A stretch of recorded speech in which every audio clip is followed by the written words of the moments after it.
Hey, what's up everyone? Today we're gonna do some cast testing video. More of that stuff, yeah? So we got the Valiant Eagle BFS rod. I have the longest version. This is the 1.68 meter long. This is ultralight, 3 pieces. But as I mentioned on my unboxing video, if you guys haven't watched that yet, this rod right here, the rod tip is thicker than the Zephyr. So yeah, this thing is interesting. It's rated for low as 1 gram, but I feel like it might be like closer to 2 gram. So yeah, we're gonna play around with some lures today, see how it's gonna cast. I did upgrade my Zephyr to full ceramic bearings, full size, normal size, okay? So yeah, I think we're gonna have some fun today. I spooled up 4-pound test line KastKing Fluorokote. As you guys may notice, it's actually pretty much maybe a fifth. Like, I didn't put a lot on because I actually put it just enough for a small stream, because my brother was actually using this to catch some brown trout, and he was actually using this lure right here. So we'll start off with this. This is the copycat of the trout surger, a JDM lure, but it's a lot cheaper and it works. 3 grams. So let's first cast this out and see how it goes. All right, boys and girls, nieces and nephews. All right, back to my favorite casting spot, right in front of this fountain that helps me figure out how far my casts are. So anyway, let's go. All right, so not too bad. My brake setting right there was 4.5. Interesting, but let's reel this back in. Let's jack down just a little bit. The wind is not too bad today, but I would say that's a pretty good cast. I'm gonna put it right at 4. But yeah, for those who haven't seen this lure yet, this thing is not too bad. Let me just pitch it out there for a second. Actually, it falls pretty fast. Let me try a little deeper water. This is for my personal stuff only. I want to see how it reacts in these type of water without current. Okay. So yeah, I'm gonna use it kind of like a jerk bait, a sinking jerk bait. Anyways, Jimbo's got cast again, and I am casting pretty hard, but it is 95% of the way to hit the water fountain, which I believe, if I remember properly, it's like 71 feet. Not too bad. All right, try to cast one more time. Ah, that's a lot shorter than the first cast. And look at that, very little line here. So it's probably like 90% of the way. All right, so there we go. Casting distance wise with this, it's not too bad. I think I probably could do better with the Zephyr rod because it is a little bit thinner.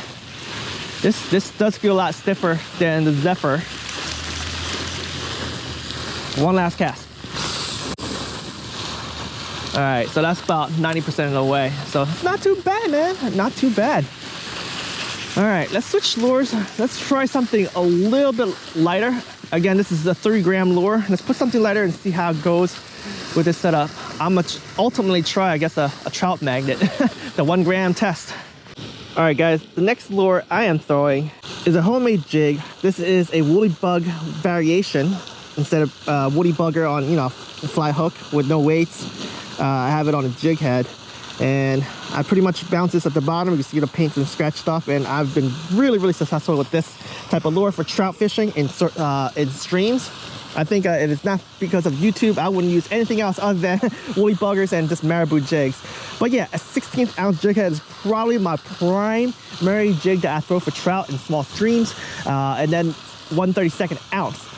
And I guess the 1/32 ounce is close to the 1 gram, or maybe more than 1 gram after it's wet, especially with all the materials on. But this guy right here is gonna be over the 16th ounce. It's probably close to the 2 gram mark. So with that said, why don't we cast it dry first and see how it goes. So let me just re-angle this guy here. So first cast is the only time I could cast this, because once it gets in the water, it's in the water, right? So let's see how far this goes. And it goes to the left. Oh, that's not good. Now, if I remember properly, the Zephyr with micro bearings and the Zephyr rod, it could do this dry, but not that far. It's not that accurate either. And I usually have more line on my spool, but right now I have very little line. So yeah, let's do a cast while it's wet now. the most important is really when it's wet, because most of the time your lure is wet anyway. But I just want to see where it goes when it was dry. But now it's wet. It's probably like I said, it's a little higher than 2, and it's still going to the left. So with that said, I probably actually no, I won't even do it. I won't even cast the trout magnet with this. So this rod, although again it's rated for 1 gram, I don't think it can do it. That's definitely not with this Zephyr reel here. I mean, I could try and put no brakes on, right? Least amount of resistance per second, and Jimbo's gonna cast as soft as possible. All right, so soft as possible, I can get it in front of me, so it still works. One thing about us Americans is that we strong arm cast everything, so that's a bad no-no. All right, so still going to the left if I put a little bit more force, but it's kind of it is what it is. But Jimbo gonna jack the brakes down to even 2 and just go soft as possible in front of me. All right, that's not good. I probably want to do 2.5, maybe 2 2/2. Oops. Potentially if I put like a 2-pound test line, or you know, true 4-pound test line, right? Like the sun line, I might be able to cast this even easier. All right, so that is not too bad. It's in front of me. I think casting from this distance right here, very softly, on close to 3 brakes, will get you. I gotta do it one more time. I'm so sorry. Cast one more time. All right, I went a little bit to the left and a little backlash, but that was about the same distance. And I'd say that's about a quarter of the way, a third of the way, a third of the way. A little bit more backlash. So yeah, I think it's safe to keep it at 3 and do soft cast. It's not gonna get you any distance. And I swear, the Zephyr rod definitely is better for the lighter lures. So definitely, guys, this rod definitely not be at the 1 gram level. Heck, maybe even not even the 2 gram level, unless you have the best BFS reel out there. So I'm gonna take this lure off and let's go to stuff that I typically throw. Some heavier stuff, like some spoons. Let's throw some spoons. I'm not quite sure what happened to some of my spoons here, but I think I want to throw the lightest one possible out of here. I think this might be a 2.5. Okay, this bigger one right here doesn't say it, but it's probably 3.5. This one right here says 3, and this got to be a little lighter. So let's go with this guy right here. Soft cast. Oh man, 3 brakes, soft cast. Nothing strong right there, but that might be 85% of the way. Let's just bring it back in. Ooh. I hit the water quick. I cast it a little low. If I hit the spool right on time, it wouldn't have backlash. So that was Jimbo's fault. But yeah, I think 3 is not too bad. 3 is not too bad. All right, this time Jimbo's gonna wing it. All right, Jimbo's gonna log that one right there. That is 95% of the way.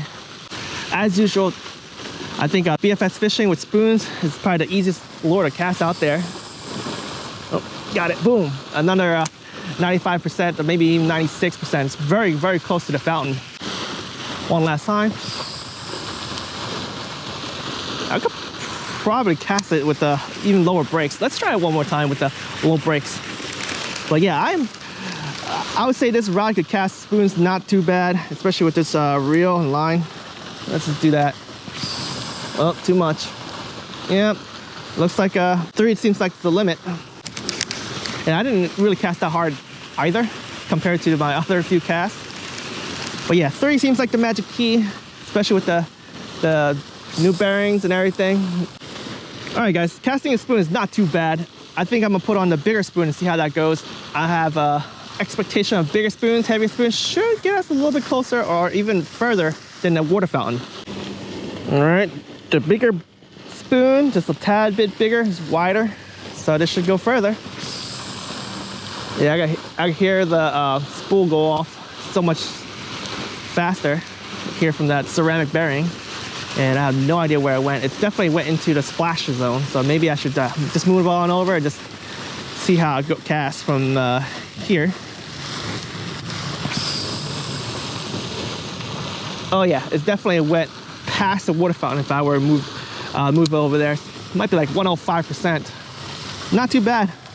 3 breaks, and I wasn't like casting hard as I could. I mean, if I did, it'd probably backlash like crazy because I don't have all my brakes on.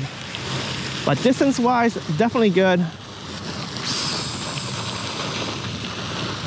Definitely not too bad. Next lure I'm gonna throw is a 1/16 ounce jig head. This is from Lunker Hunt, and I got a Mr. Crappy type swim bait paddle tail. Okay, there's a grub body and a paddle tail. So yeah, I would estimate this around 2.7, maybe close to like a 3-gram lure, but it's something I throw very often. It's these 1/16 ounce jigs with plastic. And with the 3 brakes on, it did backlash a little bit, but it went pretty far. So I'm gonna adjust a little bit more with the brakes and recast and then see where it went. But yeah, I definitely don't want to use full power when it's at 3 brakes with something like this. It has just so much more resistance compared to a spoon, so you're gonna get a little bit backlash. So I can either cast softer or just use more brakes, and I kind of did a combination of 2, and I went 90% of the way. So distance wise, throwing stuff like the soft plastic on this jig size will be perfect. So for those who want to throw like trout magnet and stuff like that, this is definitely not the rod to do it. But for anything else bigger, I think it's game. And if you guys didn't watch my other video where I was using top water baits, I was throwing a 3-gram evergreen gizmo, killer bee color, slaying some pickerels in December, and this rod to cast, it could do hook set, not bad. I mean, this is what I'll show you guys right here. All right, I'm gonna grab this. There you go. So rod bending action right there. All right, not too bad. So yeah, this definitely have a stiffer hook set. I can feel more power, definitely. The other one, the Zephyr, it's not gonna give you that strong hook set, but when you're ultralight fishing, you don't need that power. I think most people are probably more concerned about being able to cast lighter lures, especially for those trout folks. But if you guys are pond fishing, you guys are fishing on lakes for crappies, you're not gonna throw anything lower than a 2.5 grams, so that shouldn't be an issue. Unless you're bank fishing, like bluegills in springtime, then you definitely want to throw something more of a 1 to 2 grams, and that's when you want to use that thinner rod tip from the Zephyr rather than this Valiant Eagle. All right, so guys, I think we have a conclusion here in regards to the KastKing Valiant Eagle BFS rod. I don't think this rod should have been rated at 1 gram level. I feel like it's got to be like more of a 2, maybe 2.5 and up. So this is probably more of a light tackle rod. I think this rod will be perfectly fine for fishing other stuff other than for trout. So my crappie fishing, my pickerel fishing, this would definitely be a better rod for that. So I'm probably gonna stick with the Zephyr if I go trout stream fishing, especially if I'm throwing those lighter lures closer to the 1 gram mark. But anyway, guys, I think I am in the market now for a BFS rod that could throw below, like way below the 1 gram mark. All right, so leave me a comment below. What do you think I should use next? If it's within my budget range, I'm gonna get it soon, but if not, heck, I still gotta get it. But it's gonna be closer to the next trout fishing season, like closer to April. So yeah, leave me some recommendations below. I thank you guys for watching. Hope you guys have enjoyed this video. Hope you guys have found this product review video useful too.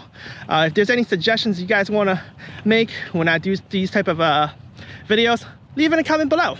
Hi, I'm tired. Thank you for watching, guys. I'm heading out. Peace.